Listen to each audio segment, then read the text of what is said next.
유럽연합 경제자문관 소피아 블랑쉐. 누구보다 논리적이고 철저한 분석가였던 그녀가 한국에서 겪은 일은 평생의 신념을 뒤흔들었습니다. 한국 경제는 기적이 아니라 착각일 뿐이라고 믿었던 소피아. 하지만 단 몇 주 만에 그 생각이 완전히 무너져 내렸습니다. 과연 그녀는 어떤 진실과 마주하게 되었을까요? 1초면 누를 수 있는 구독과 좋아요 눌러주시고 편하게 들어주세요. 저는 프랑스 경제전문지에서 오랫동안 일해온 소피아 블랑쉐입니다. 경제학을 전공했고 여러 나라의 산업 구조를 분석하며 보고서를 작성하는 게 저희 주요 업무죠. 수많은 국가를 분석해왔지만 솔직히 한국은 저에게 그다지 중요한 관심사가 아니었습니다. 유럽에서는 여전히 한국을 기술력이 좋은 신흥국 정도로 바라보는 경향이 있었거든요. 하지만 저는 그 생각이 얼마나 단순한 편견이었는지 곧 깨닫게 됐어요. 그날은 평범한 아침이었습니다. 늘 그렇듯 커피 한 잔을 들고 사무실로 들어섰죠. 그런데 출근하자마자 편집장이 저를 불렀어요. 급히 정리해야 할 기획이 있다고 했죠. 저는 대수롭지 않게 생각했어요. 경제지에서는 새로운 기획이 끊임없이 나오니까요. 하지만 편집장이 내민 자료를 본 순간 예상과는 전혀 다른 일이 벌어지고 있음을 직감했어요. 한국 편집장은 고개를 끄덕이며 서류를 넘겨주었습니다. 유럽연합에서도 한국 경제에 대한 관심이 높아지고 있어. 특히 최근 몇 년 사이 급성장한 산업들을 집중 분석할 필요가 있어. 너라면 잘할 거야. 저는 서류를 훑어보며 고개를 갸웃했어요. 한국에 대한 경제 분석이라니 조금 의외였어요. 유럽에서는 미국이나 중국에 대한 분석이 더 주된 관심사였으니까요. 하지만 자료를 읽어 내려갈수록 생각이 바뀌기 시작했어요. 한국의 주요 기업들이 반도체, 배터리, 자동차 산업에서 이미 세계적인 위치를 차지하고 있었고, 심지어 유럽 내에서도 상당한 시장 점유율을 기록하고 있었습니다. 한국이 이렇게 강했나? 저는 당연하다는 듯이 한국을 신흥국 정도로만 여겼던 제 자신을 돌아보게 됐어요. 마치 오래된 지도를 보고 있다가 실제 지도와는 전혀 다른 새로운 지도를 발견한 기분이었죠. 하지만 단순히 보고서를 읽는 것만으로는 이 변화를 온전히 체감할 수 없었습니다. 그래서 저는 직접 한국을 방문하기로 했어요. 한국행 비행기 표를 끊고 나서야 이번 출장에 대한 기대와 동시에 묘한 긴장감이 들기 시작했어요. 새로운 곳을 방문하는 설렘과 예상치 못한 진실을 마주하게 될지도 모른다는 두려움이 동시에 밀려왔죠. 며칠 후 저는 인천공항에 도착했습니다. 프랑스와는 전혀 다른 분위기 속에서 저는 유럽의 시선이 미처 보지 못한 한국의 진짜 모습을 직접 확인하고 싶었어요. 그런데 공항을 나서자마자 저는 뜻밖의 장면과 마주하게 됐습니다. 공항을 빠져나오면서 저는 먼저 서울의 풍경을 둘러보았습니다. 프랑스에서도 한국에 대한 이야기를 듣긴 했지만 직접 마주한 도시는 제가 상상했던 것과는 전혀 달랐어요. 프랑스의 파리와 비교하면 서울은 굉장히 질서정연하면서도 빠르게 움직이는 느낌이었어요. 공항에서 시내로 가는 길목마다 고층 빌딩이 늘어서 있었고 도로를 가득 메운 차량들은 거대한 도심 속에서 쉼없이 흘러가는 혈관처럼 보였어요. 하지만 놀라운 건 그 질서였습니다. 유럽의 대도시에서는 도로 한복판에서 크락션 소리나 난폭한 운전을 흔히 볼 수 있어요. 그런데 서울에서는 신호 체계가 철저히 지켜졌고 운전자들도 규칙적으로 움직였어요. 사람들 역시 분주하게 움직이지만 혼란스럽지 않았어요. 오히려 효율적으로 최적화된 하나의 거대한 시스템처럼 느껴졌어요. 이게 정말 아시아의 도시인가? 저도 모르게 중얼거렸습니다. 이전까지 제가 한국에 대해 가졌던 이미지는 빠르게 발전한 신흥 경제국이었어요. 그러나 현실에서 마주한 서울은 신흥국이라는 단어로 설명하기 어려울 만큼 현대적이고 조직적인 도시였습니다. 호텔로 이동하는 택시 안에서 저는 창밖 풍경을 유심히 살펴보았습니다. 길거리에는 세계적으로 유명한 브랜드 매장들이 줄지어 있었고 광고판에는 첨단 기술을 강조하는 전자 제품들이 눈에 띄었어요. 그런데 더욱 놀라운 건 그 제품들이 전부 한국 기업에서 만든 것들이라는 점이었어요. 사실 저는 프랑스에서도 삼성, LG 같은 한국 브랜드를 자주 접했습니다. 하지만 그것이 단순한 전자 제품 회사가 아니라 한국 산업 전체를 대표하는 기업이라는 사실을 체감한 적은 없었어요. 그런데 여기 서울에서는 모든 것이 한국 브랜드로 채워져 있었습니다. 이 정도라면 유럽 시장에서도 상당한 영향력을 가질 수밖에 없겠어요. 저는 혼잣말을 하며 가방에서 메모장을 꺼냈어요. 출장 동안 놓치지 않고 기록해야 할 것들이 많아질 것 같았어요. 호텔에 도착하고 체크인을 마친 후 저는 잠시 짐을 정리하며 내일의 일정을 준비했어요. 공식적인 인터뷰나 미팅 일정도 있었지만 그 전에 직접 한국의 경제와 문화를 체험해보는 게 중요하다고 생각했어요. 그래서 저는 우선 서울의 주요 상권과 산업 현장을 방문해 보기로 했습니다. 저녁이 되자 저는 호텔 근처의 거리를 걸으며 서울의 야경을 살펴보았습니다. 거리는 여전히 활기차고 어디서든 사람들이 스마트폰을 들고 있거나 전자기기를 활용하는 모습이 보였어요. 그때 한 매장에서 흘러나오는 소리에 발길이 멈췄어요. 대형 스크린에서는 최신 전자제품 광고가 나오고 있었어요. 그런데 그 광고에서 강조하는 기능들이 매우 인상적이었어요. 프랑스에서도 기술 혁신은 중요하게 여겨지지만 한국에서는 그것이 일상에 아주 자연스럽게 녹아있는 듯 보였어요. 한국은 기술을 단순히 발전시키는 것이 아니라 생활 자체를 변화시키고 있네요. 저는 그 자리에서 잠시 서서 영상을 지켜보았어요. 그 순간 머릿속에서 하나의 생각이 스쳐 지나갔어요. 한국의 경제 성장은 단순한 운이 아니었겠어요. 이런 환경에서라면 유럽보다 더 빠르게 성장할 수밖에 없죠. 서울의 첫날 밤, 저는 한국의 경쟁력을 실감하며 호텔로 돌아왔어요. 하지만 이게 끝이 아니었어요. 다음 날부터 저는 더 깊이 있는 사실들을 마주하게 될 예정이었어요. 다음 날 아침, 저는 일찍 일어나 창문을 열었습니다. 호텔 창밖으로 보이는 서울의 모습은 밤과 또 달랐어요. 이른 시간이었지만 이미 거리는 사람들로 붐볐고 지하철역으로 향하는 직장인들의 발걸음은 빠르고 규칙적이었어요. 아침부터 이렇게 붐빈다고? 프랑스에서는 아침 출근길이 여유로운 편입니다. 특히 파리에서는 커피 한 잔을 들고 천천히 걸어가는 사람들이 많아요. 하지만 서울의 분위기는 달랐어요. 지하철역 입구에서는 사람들의 흐름이 거대한 파도처럼 밀려들고 있었어요. 모두가 정해진 방향으로 바쁘게 움직였어요. 저는 이 모습을 보면서 문득 한국 경제 성장의 원동력이 무엇인지 조금은 이해할 수 있을 것 같았어요. 이렇게 부지런하고 체계적인 사람들이라면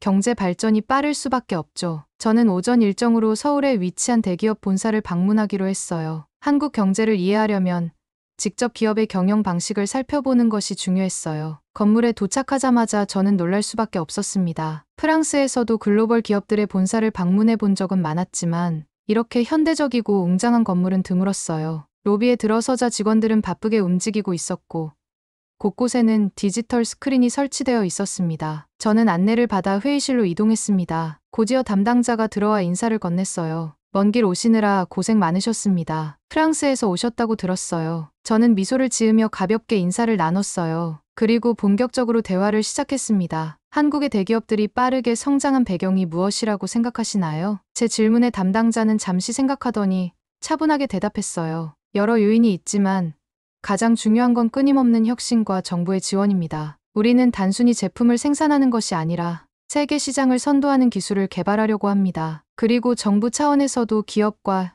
연구개발에 대한 지원이 많죠. 저는 고개를 끄덕이며 메모를 했어요. 한국 기업들은 단순히 빠르게 성장하는 것이 아니라 장기적인 비전을 가지고 움직이고 있었습니다. 유럽에서는 정부와 기업이 따로 움직이는 경우가 많지만 한국은 달랐어요. 기업과 정부가 협력하며 전략적으로 움직이고 있었어요. 그럼 유럽과 비교했을 때 한국 기업의 강점은 무엇이라고 생각하시나요? 저희 질문에 담당자는 미소를 지으며 대답했어요. 결정이 빠릅니다. 유럽에서는 하나의 정책을 바꾸는데 오랜 시간이 걸리지만 한국은 변화가 필요하면 즉시 실행에 옮깁니다. 빠른 의사결정과 추진력이 한국 기업의 가장 큰 강점입니다. 그 대답을 듣고 저는 잠시 생각에 잠겼어요. 유럽에서는 어떤 결정을 내리기까지 긴 회의와 논의가 필요하지만 한국은 달랐어요. 바로 실행하고 그 과정에서 문제를 해결해 나가는 방식이었어요. 오후에는 한국의 스타트업을 방문하기로 했어요. 대기업뿐만 아니라 신생 기업들의 혁신적인 아이디어가 한국 경제의 또 다른 원동력이 될 수 있다고 생각했어요. 스타트업 사무실에 들어서자 분위기가 확연히 달랐어요. 대기업 본사에서는 정장이 기본이었지만 여기서는 자유로운 복장과 개방적인 분위기가 눈에 띄었어요. 직원들은 책상에 앉아 활발하게 토론하고 있었고 곳곳에서는 새로운 아이디어가 오가는 모습이 보였어요. 대표와 마주 앉아 인터뷰를 진행하면서 저는 한국 스타트업의 성장 가능성을 확인할 수 있었습니다. 한국의 스타트업 생태계는 어떤가요? 제 질문에 대표는 자신감 있는 표정으로 대답했어요. 한국에서는 스타트업에 대한 관심이 점점 커지고 있습니다. 과거에는 대기업 위주의 경제 구조였다면 이제는 창업에 도전하는 젊은이들이 많아졌어요. 정부에서도 지원이 늘어나고 있고요. 저는 그 말을 듣고 흥미를 느꼈어요. 한국이 단순히 대기업 중심의 경제 구조에서 벗어나 새로운 혁신을 주도하려는 움직임을 보이고 있었어요. 인터뷰가 끝난 후 저는 다시 호텔로 돌아왔어요. 하루 동안 많은 것을 보고 들었지만 가장 인상 깊었던 건 한국의 속도였습니다. 대기업부터 스타트업까지 한국의 산업 현장은 매우 빠르게 움직이고 있었어요. 이제 저는 점점 확신이 들기 시작했어요. 한국 경제가 단순한 신흥시장이 아니라 유럽이 경계해야 할 강력한 경쟁자가 될 수도 있다는 사실을요. 그리고 저는 이 사실을 좀 더 깊이 파헤쳐 보기로 결심했습니다. 스타트업을 방문한 날 밤, 저는 노트북을 켜고 하루 동안의 인터뷰 내용을 정리했습니다. 한국의 대기업과 스타트업이 어떻게 움직이는지 직접 확인하면서 한국 경제의 성장 속도가 단순한 운이 아니라는 확신이 들었어요. 하지만 아직 남은 퍼즐 조각이 있었습니다. 한국 경제의 진짜 핵심은 뭘까? 대기업의 혁신, 스타트업의 도전 정신, 정부의 지원도 중요한 요소였지만 그보다 더 근본적인 힘이 있을 거라고 생각했어요. 그리고 그 답은 제조업에 있을 거라는 확신이 들었습니다. 한국은 반도체, 자동차, 조선 등 여러 분야에서 세계적인 경쟁력을 가지고 있었어요. 실제 산업 현장을 보지 않고서는 한국 경제를 제대로 이해했다고 말할 수 없겠죠. 그렇게 저는 다음 일정으로 한국의 제조업 현장을 방문하기로 했습니다. 첨단 제조업의 중심, 반도체 공장 방문. 다음 날 아침, 저는 한국을 대표하는 반도체 기업의 생산 공장을 방문하기 위해 이동했습니다. 서울을 벗어나자 풍경이 점점 바뀌었어요. 높은 빌딩 숲에서 벗어나 넓은 산업 단지가 펼쳐졌습니다. 이곳이 한국의 첨단 기술이 탄생하는 곳이구나. 공장에 도착하자 담당자가 저를 맞이했습니다. 환영합니다. 먼 길 오셨네요. 이곳은 한국에서도 가장 중요한 반도체 생산 시설 중 하나입니다. 담당자는 저를 클린룸으로 안내했어요. 반도체는 미세한 먼지 하나에도 영향을 받을 수 있기 때문에 생산 공정이 이루어지는 공간은 철저하게 관리되고 있었어요. 저는 보호복을 입고 내부로 들어갔습니다. 공장 내부에서는 거대한 기계들이 쉼 없이 움직이고 있었습니다. 사람보다 기계가 훨씬 많았어요. 오퍼레이터들은 컴퓨터 모니터를 보며 생산 공정을 실시간으로 관리하고 있었어요. 정말 놀랍네요. 이렇게 정밀한 공정이 자동화된 시스템으로 운영되다니요. 담당자는 미소를 지으며 설명을 덧붙였습니다. 한국 반도체 산업의 경쟁력은 바로 이 생산 공정에서 나옵니다. 우리가 다른 나라보다 빠르게 신제품을 생산할 수 있는 이유도 이런 자동화된 시스템 덕분이죠. 저는 천천히 고개를 끄덕였어요. 반도체는 한국 경제의 핵심 산업 중 하나였어요. 전 세계의 전자제품, 자동차, 심지어 군사 장비까지 반도체 없이는 돌아갈 수 없죠. 유럽에서도 반도체 산업을 육성하려는 움직임이 있었지만 한국과 같은 수준의 생산 능력을 갖추려면 시간이 걸릴 수밖에 없었어요. 그렇다면 유럽이 한국을 따라잡을 가능성이 있을까요? 제가 묻자 담당자는 신중한 표정을 지으며 대답했습니다. 한국이 반도체 산업을 키우는데 수십 년이 걸렸습니다. 단순한 투자만으로 따라잡기는 쉽지 않을 겁니다. 기술력뿐만 아니라 공급망과 숙련된 인력도 필요하거든요. 그 말에 저는 한국 반도체 산업의 강점을 다시금 실감할 수 있었습니다. 단순히 기계가 뛰어난 것이 아니라 그 시스템을 운영하는 인력, 그리고 이를 뒷받침하는 강력한 공급망이 존재했어요. 반도체 공장을 둘러본 후 저는 또 다른 한국의 대표 산업인 자동차 제조업을 직접 보기 위해 자동차 공장으로 향했습니다. 한국의 자동차 산업은 이미 유럽에서도 경쟁자로 평가받고 있었습니다. 저는 이곳에서 한국 자동차 산업의 경쟁력을 직접 확인해 보고 싶었어요. 공장에 도착하자마자 거대한 조립 라인이 눈에 들어왔습니다. 수십 대의 자동차가 컨베이어 벨트를 따라 이동하며 각 공정이 이루어지고 있었어요. 여기가 최첨단 스마트 팩토리입니다. 인공지능과 로봇이 핵심 공정을 담당하고 있죠. 담당자는 자랑스럽게 설명했어요. 저는 눈앞에서 펼쳐지는 광경을 보고 놀랄 수밖에 없었습니다. 조립 과정에서 인간의 개입은 최소화되어 있었어요. 로봇이 차체를 용접하고 부품을 조립하며 심지어 도색까지 자동으로 진행하고 있었어요. 이렇게까지 자동화가 되어 있다니요. 유럽에서도 스마트 팩토리를 도입하려는 움직임이 있긴 하지만 이 정도 수준은 드문데요. 담당자는 미소를 지으며 대답했습니다. 우리는 단순히 자동차를 만드는 것이 아니라 더 나은 생산 방식을 고민합니다. 경쟁이 치열하기 때문에 더 효율적인 시스템을 구축하는 것이 중요하죠. 그 말을 듣고 저는 한국 자동차 산업의 강점을 깨달았습니다. 한국 자동차 기업들은 단순히 기존 방식을 답습하는 것이 아니라 끊임없이 생산성을 높이고 있었어요. 또한 한국의 자동차 브랜드는 이제 단순한 저가 차량이 아니라 프리미엄 시장에서도 경쟁력을 갖추고 있었어요. 유럽에서도 한국 자동차에 대한 이미지가 점점 변화하고 있었죠. 유럽 소비자들도 이제 한국 자동차를 고급 브랜드로 인식하기 시작했어요. 이 변화의 이유는 뭐라고 생각하시나요? 제가 묻자 담당자는 자신 있게 대답했습니다. 기술력과 디자인, 그리고 브랜드 전략의 변화 때문입니다. 예전에는 가성비를 앞세웠다면 이제는 고급화 전략을 통해 유럽 소비자들의 눈높이를 맞추고 있습니다. 저는 이 답변에 깊이 공감했어요. 한국 자동차 브랜드들이 전기차 시장에서도 두각을 나타내고 있다는 점을 생각하면 유럽의 자동차 업계가 긴장할 수밖에 없었어요. 한국의 제조업, 유럽이 따라잡을 수 있을까? 저는 반도체 공장과 자동차 공장을 방문한 후 다시 한번 한국 경제의 저력을 실감했습니다. 기술력뿐만 아니라 생산성과 혁신적인 경영 방식까지 모든 것이 유기적으로 연결되어 있었어요. 한국이 이렇게 빠르게 성장할 수 있었던 이유가 여기에 있었어요. 유럽에서도 제조업을 다시 활성화하려는 움직임이 있었지만 한국의 수준에 도달하기까지는 시간이 걸릴 수밖에 없었습니다. 저는 점점 확신이 들기 시작했어요. 한국 경제는 단순히 성장하는 것이 아니라 글로벌 경제 질서 속에서 중요한 위치를 차지하고 있다는 사실을요. 그리고 이 모든 것을 직접 경험하면서 저는 더 깊이 탐구해야겠다는 결심을 했습니다. 반도체 공장과 자동차 생산 라인을 직접 보고 나니 한국이 왜 이렇게 제조업 강국이 되었는지 궁금해졌어요. 단순히 기술력과 자동화 시스템 때문만은 아닐 거라는 생각이 들었습니다. 유럽도 충분한 기술을 가지고 있지만 한국처럼 빠르게 발전하지는 못했어요. 그렇다면 그 차이는 어디에서 오는 걸까요? 이 질문에 대한 답을 찾기 위해 저는 한국 경제의 성장 과정과 그 배경을 더 깊이 조사해 보기로 했습니다. 그리고 그 과정에서 놀라운 사실들을 발견하게 되었어요. 저는 한국의 경제 시스템을 분석하기 위해 한국의 연구소와 경제학자들을 인터뷰하기 시작했습니다. 한 연구소에서 만난 경제학자는 한국 경제가 발전한 배경을 설명하면서 흥미로운 점을 짚어줬어요. 한국은 경쟁이 굉장히 치열한 나라입니다. 학생들은 어릴 때부터 공부 경쟁을 하고 직장인들도 항상 더 높은 목표를 향해 나아가야 하죠. 이런 문화가 산업에도 그대로 반영됩니다. 저는 그 말을 듣고 고개를 끄덕였어요. 한국에서 교육이 얼마나 중요한지 이미 익히 알고 있었거든요. 서울 시내를 돌아다니면서 수많은 학원과 도서관을 본 것도 기억났어요. 경쟁이 심한 사회가 반드시 좋은 것만은 아니지만 분명 산업 발전에는 긍정적인 영향을 미쳤어요. 한국 기업들은 경쟁이 심한 환경에서 살아남기 위해 끊임없이 혁신하고 있었습니다. 단순히 한 번 성공하는 것이 아니라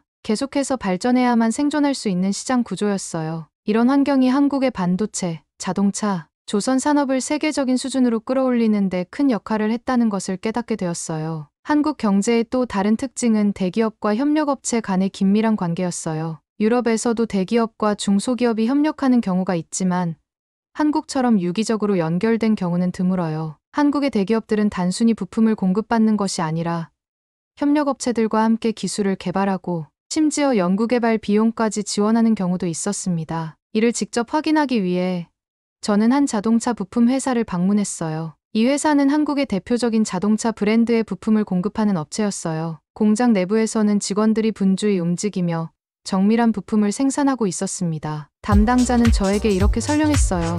우리는 단순히 부품을 납품하는 것이 아니라 자동차 제조사와 함께 새로운 기술을 개발하고 있습니다. 예를 들어 전기차용 경량 부품을 연구하면서 대기업과 긴밀하게 협력하고 있죠. 저는 이 말을 듣고 다시 한번 한국의 제조업 경쟁력을 실감했어요. 유럽에서는 중소기업과 대기업이 경쟁 관계로 여겨지는 경우가 많지만 한국에서는 서로 공생하는 구조가 형성되어 있었어요. 이러한 협력 시스템 덕분에 한국 기업들은 빠르게 변화하는 시장에 유연하게 대응할 수 있었죠. 정부의 전략적 지원, 한국 경제를 분석하면서 빠뜨릴 수 없는 요소가 바로 정부의 역할이었어요. 저는 한국의 경제 정책을 연구하면서 한국 정부가 단순히 기업을 지원하는 것을 넘어 산업 자체를 전략적으로 육성해왔다는 것을 알게 되었어요. 특히 반도체와 자동차 산업의 성장 과정에서 정부의 지원이 중요한 역할을 했습니다. 이를 확인하기 위해 저는 한국의 경제 정책을 연구하는 한 교수님을 만났어요. 교수님은 한국 정부의 산업 육성 정책에 대해 설명해 주었습니다. 한국은 단순히 시장에 맡기는 것이 아니라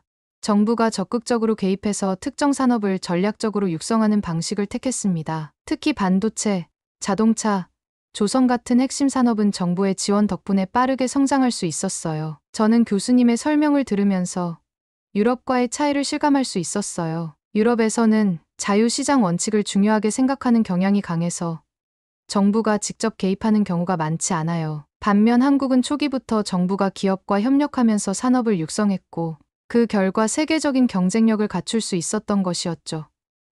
그렇다면 이런 전략이 앞으로도 계속 효과적일까요? 제가 질문하자 교수님은 신중한 표정을 지으며 대답했어요. 현재까지는 효과적이었지만 앞으로는 더 복잡한 과제가 남아 있습니다. 기술 경쟁이 점점 치열해지고 있고 한국도 새로운 성장 동력을 찾아야 하는 시점이죠. 교수님의 말을 들으며 저는 한국 경제의 미래에 대해 생각하게 되었어요. 한국이 지금까지는 빠르게 성장해 왔지만 앞으로도 계속 이 속도를 유지할 수 있을까요? 유럽과 한국, 무엇이 다른가? 반도체 공장, 자동차 제조업체, 연구소, 그리고 경제학자들의 인터뷰까지. 저는 여러 곳을 방문하면서 한국 경제의 성공 요인을 하나씩 확인해 나가고 있었어요. 이제 저는 한국과 유럽의 가장 큰 차이가 무엇인지 정리할 수 있을 것 같았습니다. 치열한 경쟁 문화. 한국은 끊임없는 경쟁 속에서 발전하는 사회였어요. 기업들도 계속해서 혁신하지 않으면 도태될 수밖에 없었어요. 대기업과 협력업체의 긴밀한 관계. 한국의 기업들은 서로 공생하는 구조를 가지고 있었고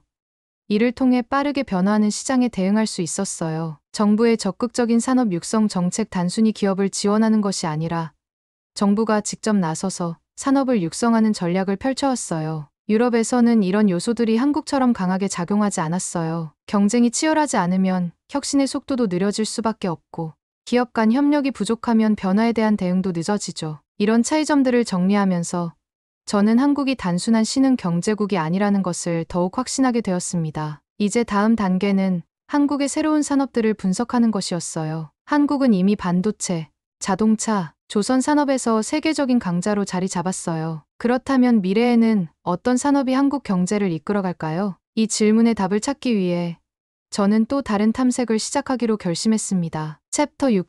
한국의 미래 산업. 새로운 가능성을 발견하다. 저는 한국의 산업 구조를 분석하면서 단순히 현재의 경쟁력을 확인하는 것에서 그치지 않고 앞으로의 성장 가능성까지 살펴봐야겠다고 생각했어요. 반도체, 자동차, 조선 산업에서 이미 세계적인 강국이 된 한국이 앞으로 어떤 산업을 통해 또 다른 도약을 할 수 있을지가 궁금했습니다. 그래서 저는 한국이 집중하고 있는 신산업 분야를 조사하기 위해 새로운 탐색을 시작했어요. 기존의 제조업뿐만 아니라 미래 성장 동력으로 떠오르는 첨단 기술, 친환경 에너지, 그리고 바이오 산업까지. 한국은 단순한 제조업 강국이 아니라 첨단 기술 기반의 미래 산업까지도 빠르게 성장시키고 있었어요. 저는 한국이 반도체만큼이나 강세를 보이는 또 다른 산업에 대해 알게 되었어요. 바로 전기차 배터리 산업이었습니다. 전기차 시장이 빠르게 성장하면서 배터리의 중요성도 함께 커지고 있었어요. 배터리는 전기차의 핵심 부품으로 성능과 효율성에 따라 차량의 주행거리와 안정성이 결정됩니다. 놀랍게도 한국은 세계 전기차 배터리 시장에서 선두를 달리고 있었어요. 세계적인 전기차 제조업체들이 한국 기업들의 배터리를 사용하고 있었고 기술력도 글로벌 시장에서 인정받고 있었죠. 저는 직접 배터리 제조업체를 방문해서 이 산업이 어떻게 발전하고 있는지 알아보기로 했어요. 공장 내부에서는 최첨단 자동화 설비가 배터리를 생산하고 있었고 연구소에서는 배터리의 성능을 높이기 위한 다양한 실험이 진행되고 있었습니다. 공장 관계자는 저에게 이렇게 설명했어요. 전기차 배터리는 단순한 부품이 아니라 자동차의 핵심이라고 할 수 있습니다. 한국은 배터리의 에너지 밀도를 높이고 충전 속도를 빠르게 하면서도 안전성을 유지하는 기술에서 세계적인 경쟁력을 갖추고 있어요. 저는 이 말을 들으며 한국의 산업 구조를 다시 한번 떠올렸어요. 전기차 배터리 산업에서도 한국의 강점이 그대로 드러나고 있었어요. 치열한 경쟁 속에서 끊임없이 혁신하고 대기업과 협력업체가 긴밀하게 협력하며 정부가 산업을 전략적으로 지원하는 구조. 이 요소들이 결합하면서 한국은 배터리 산업에서도 세계 시장을 선도하고 있었어요. 친환경 에너지, 새로운 도전. 배터리 산업을 조사하면서 저는 자연스럽게 한국의 친환경 에너지 산업에도 관심이 생겼어요. 전기차가 증가하면서 전력을 공급하는 에너지원도 중요한 문제가 되고 있었어요. 기존의 화석연료 기반 전력 생산 방식은 지속 가능하지 않았고 친환경 에너지로의 전환이 세계적인 흐름이었죠. 한국은 이런 변화에 대응하기 위해 태양광, 풍력, 수소 에너지 같은 친환경 기술 개발에 집중하고 있었어요. 특히 저는 한국의 수소 에너지 산업에 주목하게 되었어요. 한국은 수소차 개발에서도 앞서가고 있었고 수소 연료전지 기술을 통해 친환경 에너지를 적극적으로 활용하려는 노력을 기울이고 있었어요. 저는 수소차 개발을 담당하는 연구소를 방문해서 연구원과 이야기를 나누어 보았어요. 한국은 세계에서 가장 앞선 수소차 기술을 보유하고 있습니다. 전기차가 대세가 되긴 했지만 장거리 운행이나 대형 차량에는 수소 연료전지가 더 적합할 수도 있어요. 그래서 우리는 전기차와 수소차 두 가지 방향을 모두 연구하고 있습니다. 저는 연구원의 설명을 들으며 한국이 단순히 한 가지 기술에 집중하는 것이 아니라 다양한 가능성을 열어두고 있다는 점이 인상적이었어요. 전기차와 수소차, 그리고 친환경 에너지까지. 한국은 단순히 제조업이 강한 나라가 아니라 미래 산업을 주도할 가능성이 높은 나라라는 것을 깨닫게 되었어요. 저는 마지막으로 한국의 바이오 산업에 대해 조사해 보기로 했어요. 한국은 전통적으로 제조업이 강한 나라였지만 최근 들어 바이오 산업에서도 빠르게 성장하고 있었어요. 특히 코로나 팬데믹 이후 한국의 바이오 기업들은 글로벌 시장에서 주목받기 시작했어요. 백신 개발, 바이오 의약품 생산, 정밀 의료 기술까지. 한국은 이 분야에서도 세계적인 경쟁력을 갖추고 있었어요. 저는 한 바이오 기업의 연구소를 방문해서 한국의 바이오 산업이 어떻게 발전하고 있는지 알아보기로 했어요. 연구소에서는 최신 기술을 활용한 신약 개발이 진행되고 있었고, 연구원들은 유전자 치료와 세포 치료 같은 첨단 의학 기술을 연구하고 있었습니다. 연구소 관계자는 저에게 이렇게 설명했어요. 한국은 뛰어난 연구진과 첨단 기술을 보유하고 있어서 바이오 산업에서도 빠르게 성장하고 있습니다. 특히 정밀 의료 분야에서는 세계적으로 경쟁력을 갖춘 기술을 보유하고 있어요. 저는 연구원의 설명을 들으며 한국의 바이오 산업이 앞으로 더욱 성장할 가능성이 크다는 것을 실감했어요. 한국, 단순한 제조업 강국이 아니다. 이제 저는 확실히 깨달았어요. 한국은 단순히 반도체, 자동차, 조선 산업에서 강한 나라가 아니었어요. 배터리, 친환경 에너지, 바이오 산업 같은 미래 산업에서도 빠르게 성장하고 있었어요. 유럽에서는 한국을 여전히 제조업 강국 정도로 인식하는 경우가 많았어요. 하지만 저는 직접 한국을 조사하면서 그 인식이 틀렸다는 것을 알게 되었어요. 한국은 이미 미래 산업을 준비하고 있었고 빠른 속도로 글로벌 시장을 선도하고 있었어요. 저는 이 사실을 보고서에 어떻게 정리할지 고민하기 시작했어요. 유럽에서 한국을 단순한 제조업 국가로만 인식하고 있다면 앞으로 큰 실수를 하게 될지도 모릅니다. 이제 한국은 전통적인 제조업을 넘어 첨단 기술과 친환경 산업까지 아우르는 글로벌 강국으로 나아가고 있었어요. 그렇다면 유럽은 여기에 어떻게 대응해야 할까요? 이 질문의 답을 찾기 위해 저는 한국의 글로벌 전략을 좀 더 깊이 조사해 보기로 했어요. 저는 한국의 산업이 단순한 제조업을 넘어 미래 산업까지 선도하고 있다는 사실을 깨달았어요. 하지만 여기서 한 가지 의문이 생겼습니다. 한국은 어떻게 이렇게 빠르게 변화하고 글로벌 시장에서 주도적인 위치를 차지할 수 있었을까요? 제가 조사를 시작할 때만 해도 한국을 유럽과 비교할 때 한계가 분명하다고 생각했어요. 유럽은 오랜 역사와 전통을 가진 기업들이 많고 글로벌 시장에서 강력한 네트워크를 구축하고 있죠. 하지만 한국은 짧은 시간 안에 글로벌 기업으로 성장한 곳이 많았습니다. 어떻게 이런 성장이 가능했을까요? 저는 한국 기업들의 글로벌 전략을 살펴보기 위해 몇몇 글로벌 기업의 사례를 분석해 보기로 했어요. 먼저 배터리 산업에서 세계적인 영향력을 가진 한국 기업들의 전략을 조사했습니다. 놀랍게도 한국 기업들은 단순히 제품을 수출하는 것이 아니라 직접 해외 공장을 세우고 현지 시장에 맞춘 전략을 펼치고 있었어요. 예를 들어 유럽과 미국의 전기차 시장이 성장하자 한국 배터리 기업들은 현지에 대규모 공장을 건설했고 현지 기업들과 협력하면서 시장을 장악해 나가고 있었죠. 한 경제 전문가는 저에게 이렇게 말했어요. 한국 기업들은 단순히 제품을 파는 것이 아니라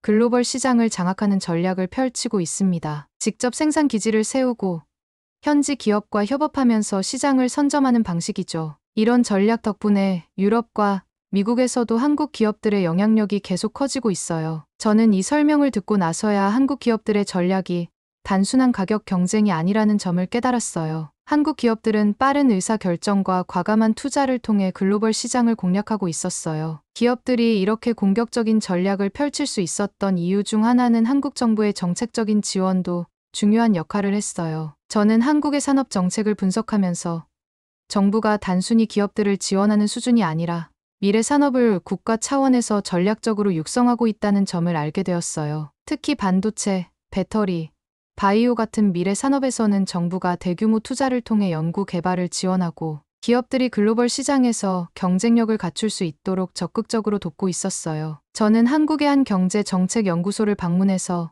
연구원과 이야기를 나누었습니다. 한국 정부는 산업 정책을 단기적으로 보는 것이 아니라 10년, 20년을 내다보면서 전략적으로 접근하고 있습니다. 특히 글로벌 시장에서 한국 기업들이 경쟁력을 가질 수 있도록 지원을 아끼지 않죠. 저는 연구원의 말을 들으며 한국의 산업 정책이 단순히 당장의 경제 성장만을 목표로 하는 것이 아니라는 점을 깨달았어요. 한국은 이미 미래를 준비하고 있었고 이를 위해 정부와 기업이 함께 움직이고 있었어요. 제가 한국의 글로벌 전략을 분석하면서 가장 놀랐던 점은 유럽에서도 한국의 성장에 대해 경계하고 있다는 사실이었어요. 유럽의 전통적인 산업 강국들은 한국의 성장을 예의주시하고 있었고 일부 산업에서는 위기감을 느끼고 있었습니다. 특히 자동차와 배터리 산업에서 유럽 기업들은 한국 기업들과의 경쟁이 더욱 치열해지고 있다고 분석하고 있었어요. 유럽의 한 경제 분석가는 저에게 이렇게 말했어요. 불과 10년 전만 해도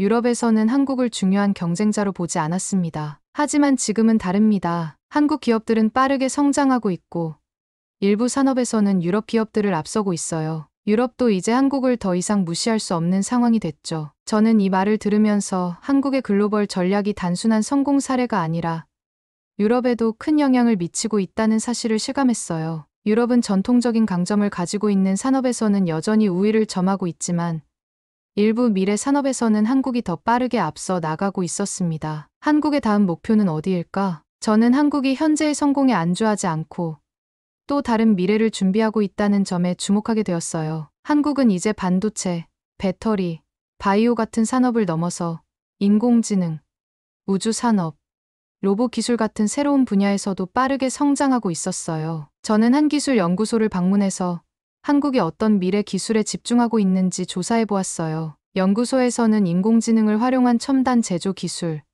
우주 산업을 위한 차세대 기술 개발 등이 진행되고 있었습니다. 연구소 관계자는 저에게 이렇게 말했어요. 한국은 지금까지 전통적인 제조업에서 성공을 거두었지만 앞으로는 새로운 기술 기반 산업으로 도약하려 하고 있습니다. 인공지능, 로봇, 우주 기술 같은 분야에서도 한국의 경쟁력이 점점 높아지고 있어요. 저는 연구원의 말을 들으며 한국이 단순히 현재의 성공을 유지하는 것이 아니라 계속해서 새로운 도전을 하고 있다는 점을 다시 한번 실감했어요. 한국은 이미 글로벌 시장에서 강력한 경쟁력을 가진 나라였지만 앞으로 더 큰 도약을 준비하고 있었습니다. 이제 남은 질문은 하나였어요. 유럽은 한국의 이런 변화를 어떻게 받아들여야 할까요? 저는 이 질문에 대한 답을 찾기 위해 유럽이 한국과 어떤 방식으로 협력하고 경쟁해야 하는지 분석하기로 했어요. 이제 제 보고서의 결론이 점점 다가오고 있었습니다. 저는 한국의 산업과 경제를 조사하면서 단순히 하나의 신흥 강국을 분석하는 것이 아니라